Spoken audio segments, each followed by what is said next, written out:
Welcome to A Different Kind of Doula. I am Kathleen Putnam, and this is Colleen Hughes, my co-host, and Maureen will be back with us next week. We are thrilled to have you here today talking about one of our favorite topics, hope, and how carrying hope forward when facing terminal illness or extreme grief, loss. And hope, is really the expectancy of good in the future. It plays a role in successful coping with illness and improving the quality of a person's life.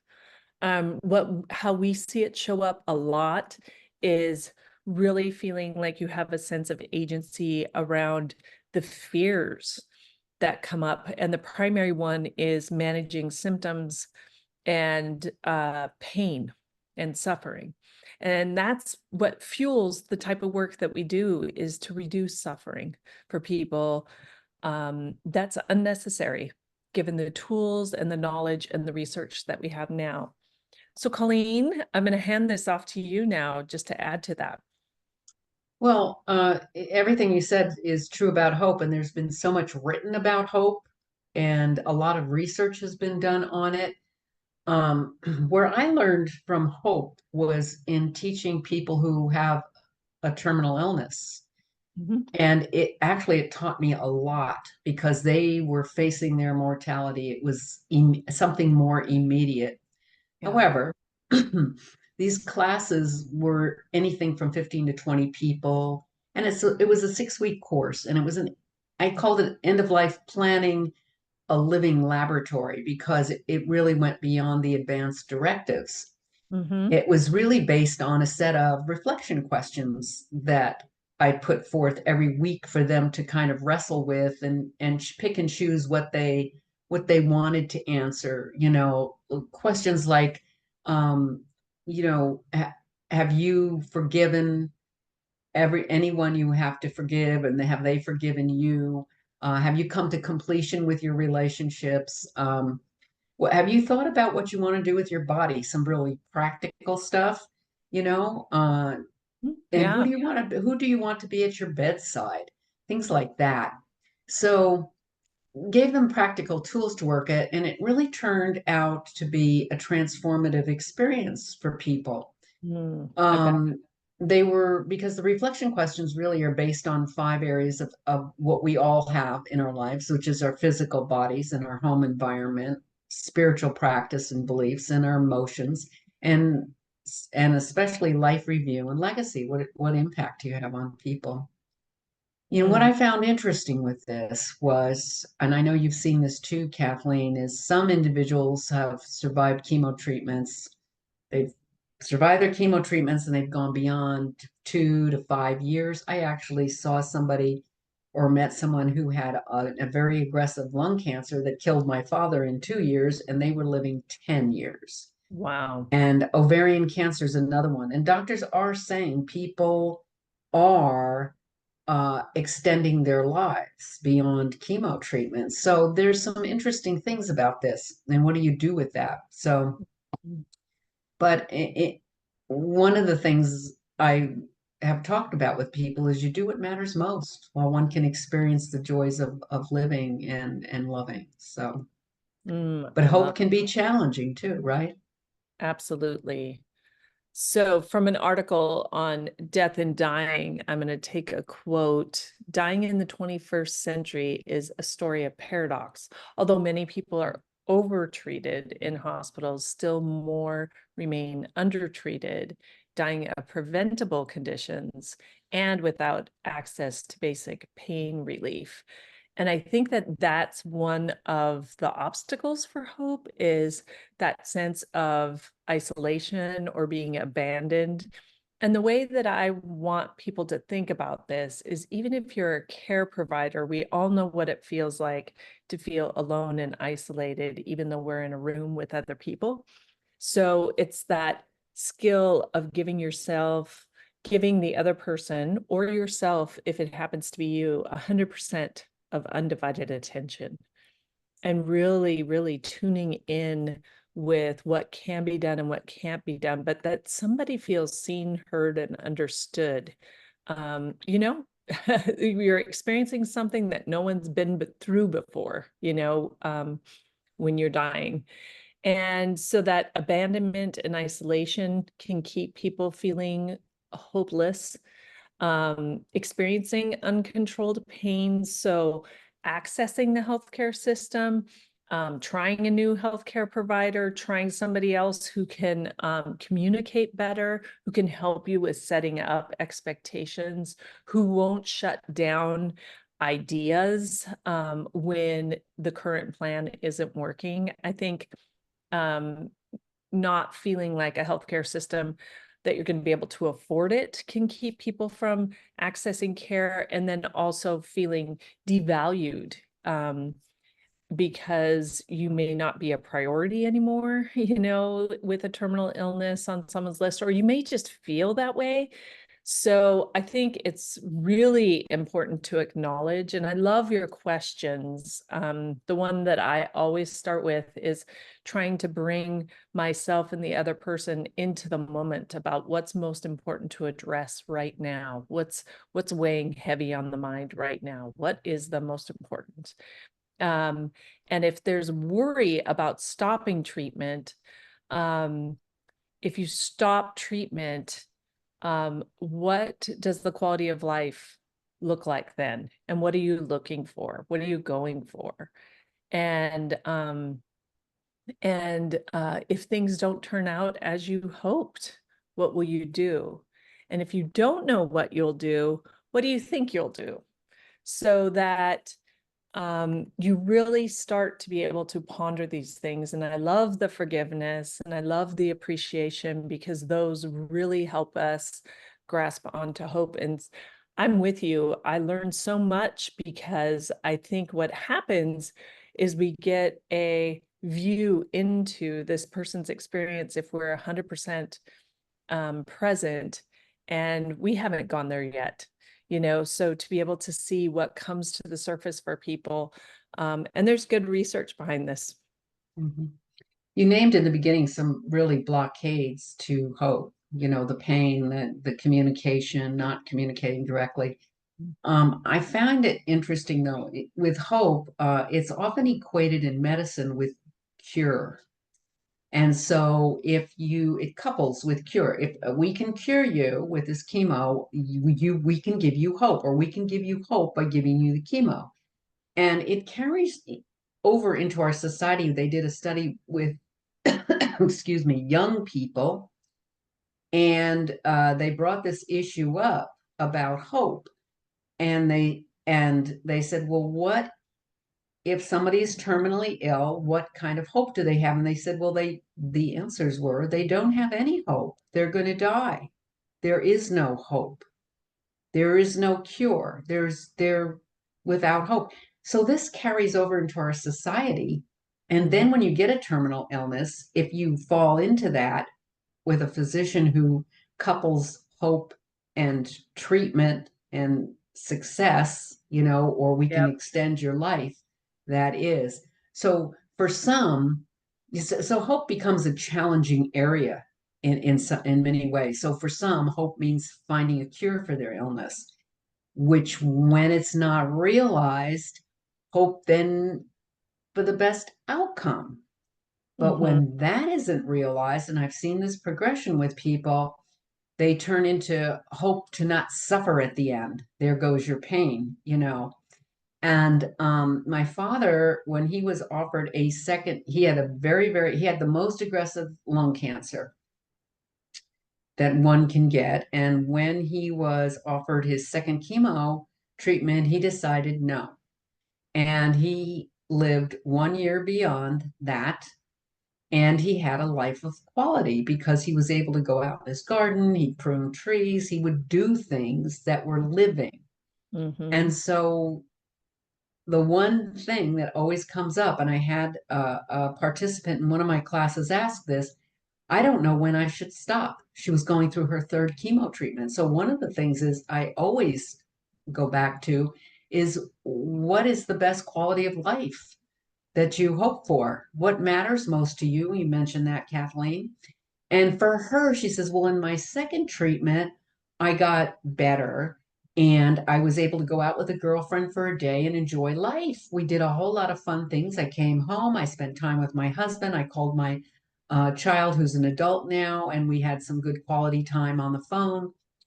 And then she said, but now I'm in this again, this chemo, and I don't feel great. And she said, I don't know when I should stop. Well, that's not my question to answer, really, but at all, actually. But what happened was the people in the group who were facing terminal illness, who faced those questions, Yeah. actually helped her to go back to her doctor and ask a certain set of questions. So, there are ways that one can, right there, you have support from the community, your community. Well, that takes care of that isolation and that I'm the only one going through this and nobody can understand, there's some togetherness, that this is a human experience, that this is to age or to have death on your front doorstep is going to be the case for every single one of us. But you're with a group who's there facing the same types of questions or similar questions.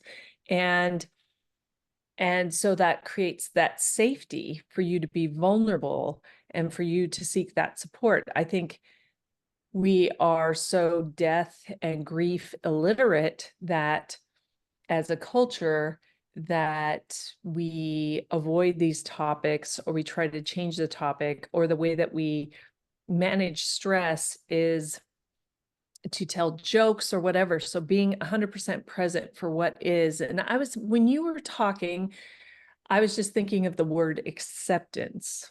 Mhm. Acceptance of the situation, and instead of fighting, and that fighting that energy with such a hero syndrome type of culture that we have, to be the hero and fight hard. And if you work hard enough, you're going to, you're going to make it. And, that's just not true. But if I believe that, or if I'm holding on to someone else's story or that storyline, how hard it would be to move into acceptance and really uh, having the courage to face what a realistic expectation might look like. You bring up something really important, that word fight. I'm going to fight this. Those are my father's words at one point. He was going to fight it. I think I can win. Mm-hmm. Well, it's not that you have to lay down and say, well, there's nothing I can do, I'm going to just die anyway, or just, be cavalier about, and I don't know too many people who've ever been cavalier about death. But Yeah. this whole thing of fighting something that you have, so the disease actually becomes an enemy.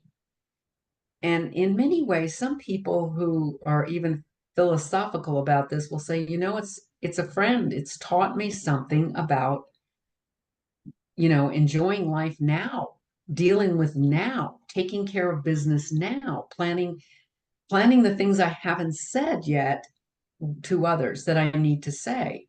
So in some ways it is a gift. But as you mentioned, this battle, they battled cancer and lost. No, I don't think you've lost. I think you have gained something in your life. It's your life that you've lived that you're talking about. And and you're not dead until your last breath. So you have lived right up until that very last breath. So one of the other things, you mentioned and talked a little bit about is this fear is what keeps this conversation from happening with people. They're just afraid, Mm-hmm. not to use a pun, afraid to death. And, they're afraid. And so if they start to address their feelings of sadness, of loss, losing control, loss of dignity, and separation, from those they love, these fears, if they talk about them, and that's why this group and this class is so important, because they can talk about it in a safe container, and they're able to, you know, uh, not they're able to diminish their fears. And I highly recommend, and we've talked about this many times, Kathleen, it's much better to talk about this when you are not in the 11th hour. It's actually better to talk about it when you're not terminally ill. But, we live in a society that kind of is scary for people. But if you can start talking about it when you are presented with something, it's better. Yeah, I think one of the incentives where I see it come up is if a parent or a sibling or a friend, dear friend, same age dies, is, having that wake up call about like, oh, this is really important to me, or I wouldn't want this to happen. And I think that that's somewhat of a fear about, for some, dying in the same way a sibling or a parent has died, or the interaction with the healthcare system will look the same. So it's really important to be present in the here and now and not worry about things that you don't have answers to. But you're right, that connection with friends and family, seeking the reassurance from healthcare professionals, really asking people to walk you through what it would look like, and any concerns that come up. And then access, spiritual care if that feels supportive too. And I tell people to get as many people on your team as possible. So you just have support after support after support. One person bearing all of that can get really tiresome, and it can be less stimulating. I think one of my biggest concerns is when diagnosed or limited physically or mentally with other people, there can be this sense of worth that is lost. And it can become dehumanizing, like you're in the way or you're still hanging on.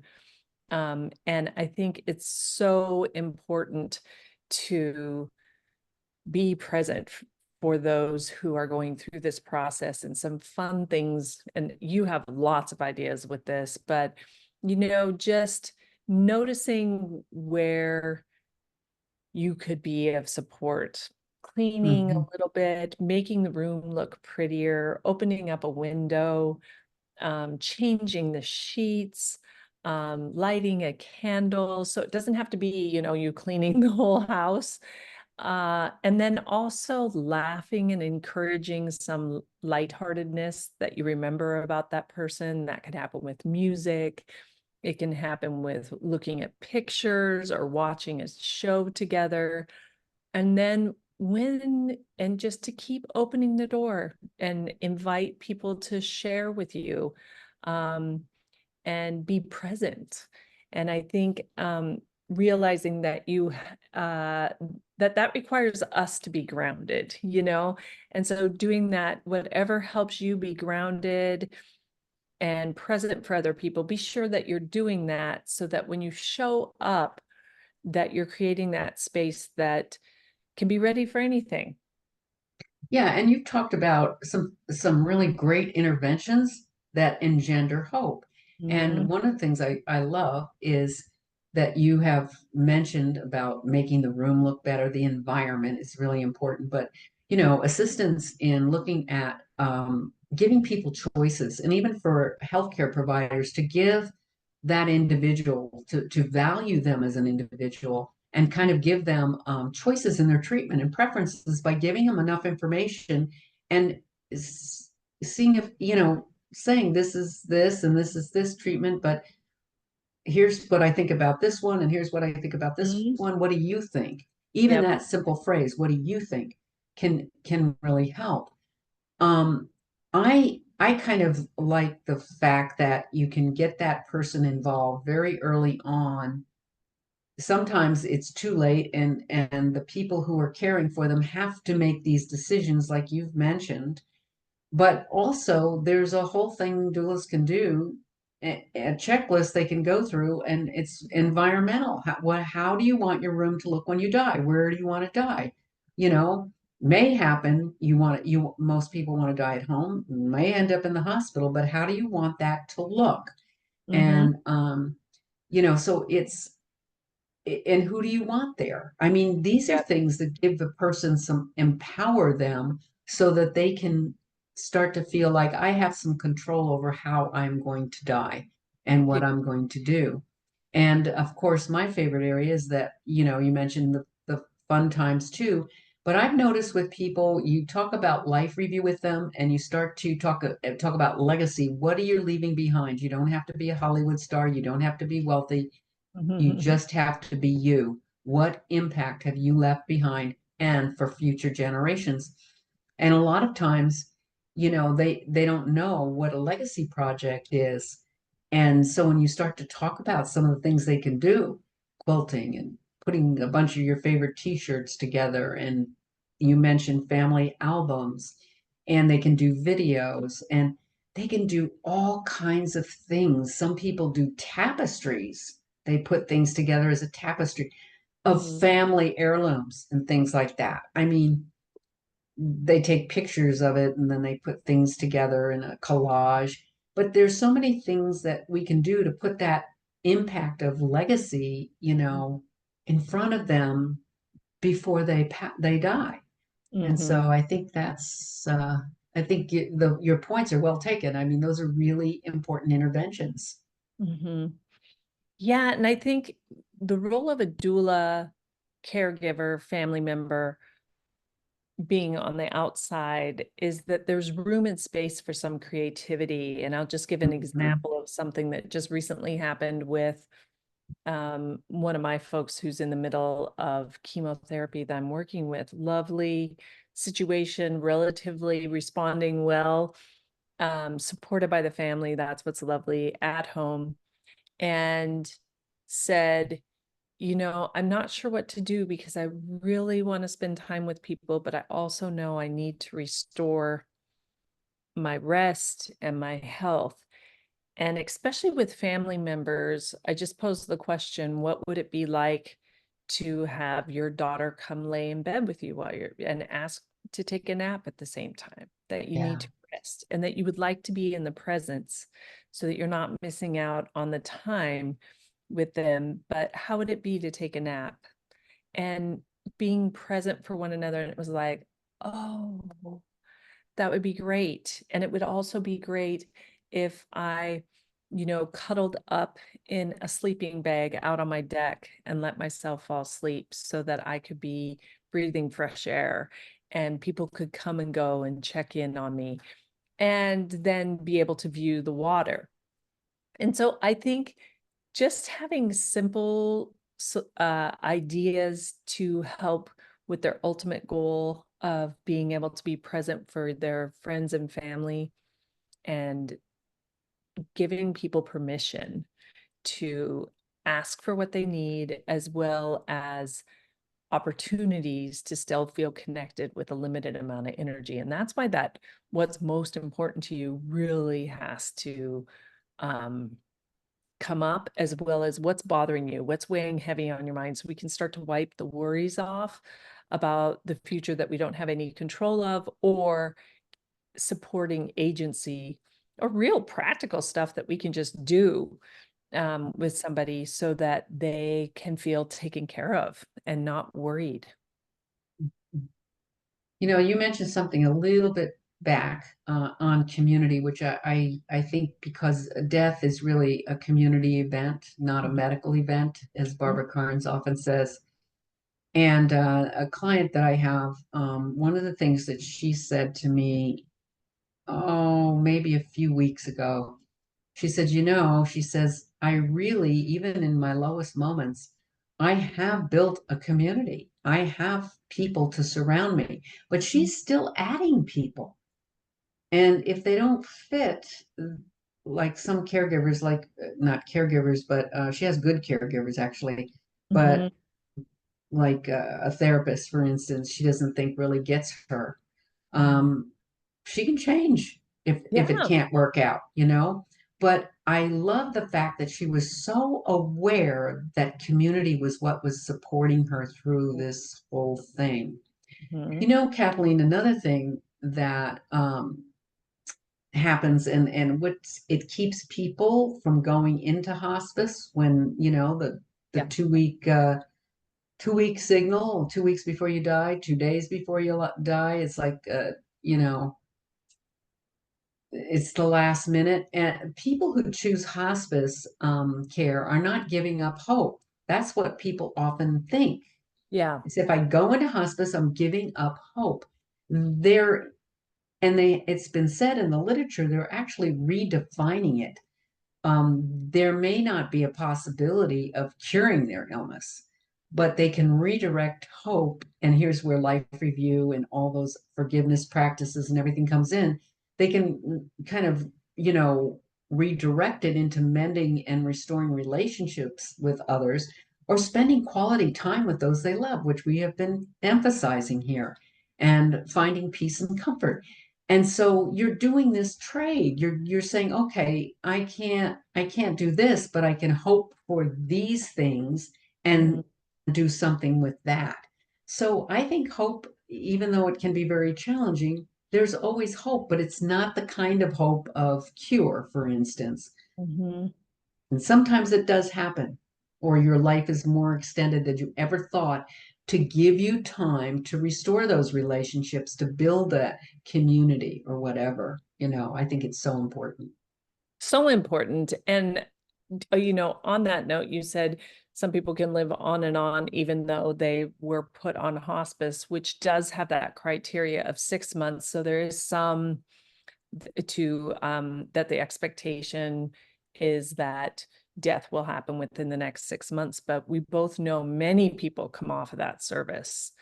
And so and live longer. So I think it's also like it is a service that is really, really helpful. So it doesn't mean it's a death sentence. I think that that's really important. And our colleague Kathy wrote a list of powerful reasons not to give up hope or to keep hope alive. And I'll just run through them really quick and see what you think, Colleen. Is hope is a place that's waiting to be found. Mhm. And some people defy their diagnosis and live as if they haven't been diagnosed.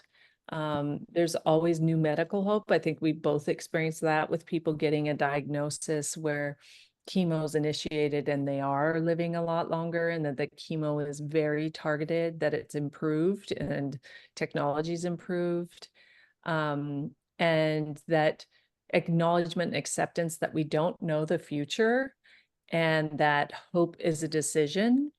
And so is our engagement with medical care and other people, like it's always a decision.